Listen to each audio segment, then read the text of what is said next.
Right now, the president of Communist China, Xi Jinping, is in Russia. He's on the first day of his three-day trip to Moscow. This is Xi Jinping's first trip abroad since winning the unprecedented third term as president of Communist China. The two leaders used the day to praise each other and discuss the possibility of peace with Ukraine.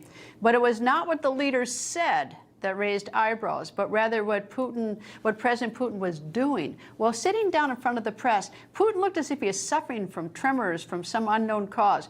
During the meeting, Putin kept tightly gripping the right arm of his chair, but that's not all. He kept sort of awkwardly moving his legs, and at one point, Putin grabbed his leg. It looked sort of like he was trying to calm himself. In recent months, there have been reports that suggest Putin's health has been deteriorating. Now, one of the topics the two leaders discussed is Putin's re-election campaign. Putin is up for re-election in 2024, and according to the Russian news outlet Kommersant, Putin is banning his team from using iPhones on the campaign. The report says Putin believes that iPhones are more susceptible to espionage by Western experts compared to other smartphones. Xi Jinping's trip to Russia offers a political boost to Putin. As you know, last week, the International Criminal Court in The Hague issued a warrant for the arrest of Putin. They charged him with war crimes, kidnapping children from Ukraine, and taking them to Russia.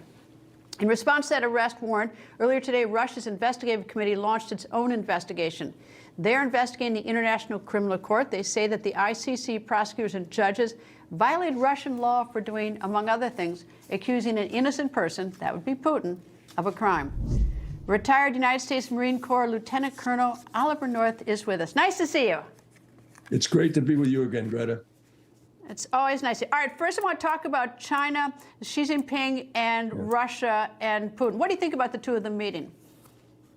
Well, nothing good is going to come from it from our perspective, you can be sure. But this is not the first time that these guys have teamed up.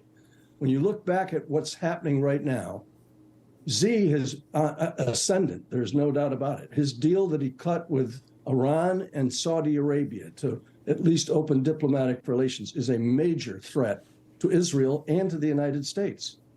The opportunities that Xi offers is the kinds of weaponry that the Iranians are producing for Putin being used in Ukraine are going to be financed by Communist China. And by the way, your comment about Putin right there, sitting down and looking at the tremors that he's got.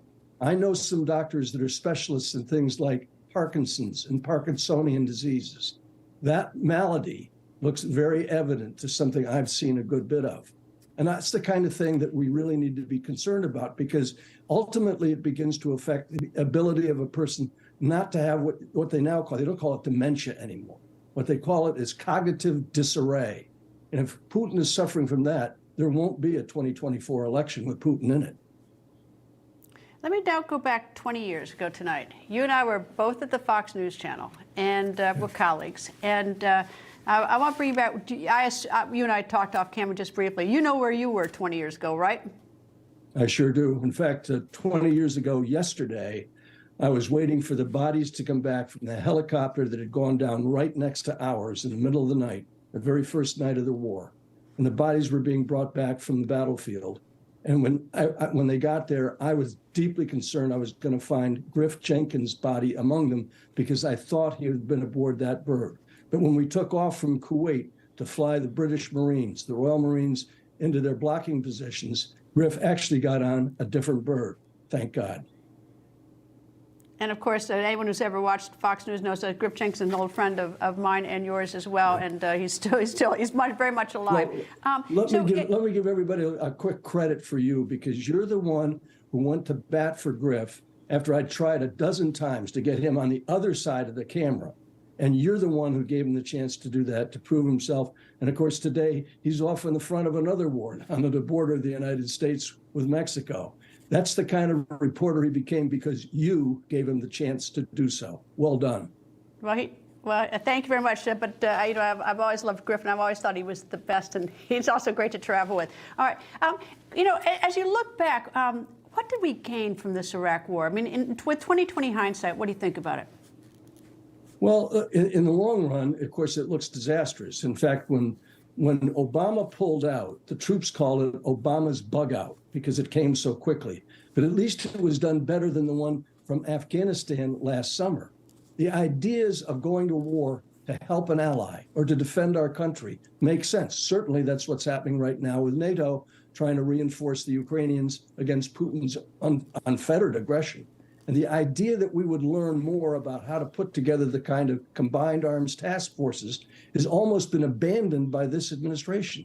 The defense industrial base, which we desperately need to stand up and increase production on these various weapons that the Ukrainians are using, is very important because we're taking some out of our own stocks to give to them. And that's the kind of thing this administration is failed to do, not just failing Ukraine. It's ultimately going to fail us. God forbid that Xi and his sit-down conference with Putin today is going to lead to the kind of thing that should say, okay, it's time for us, the Communist Chinese, to take Taiwan. Lieutenant Colonel Oliver North. Ali, it's wonderful to see you. I hope you come back. There's a lot to talk about. Will you come back? God bless you. I certainly will. Semper Fi. Thank you. Good to see you again. Semper Fi indeed. Still ahead.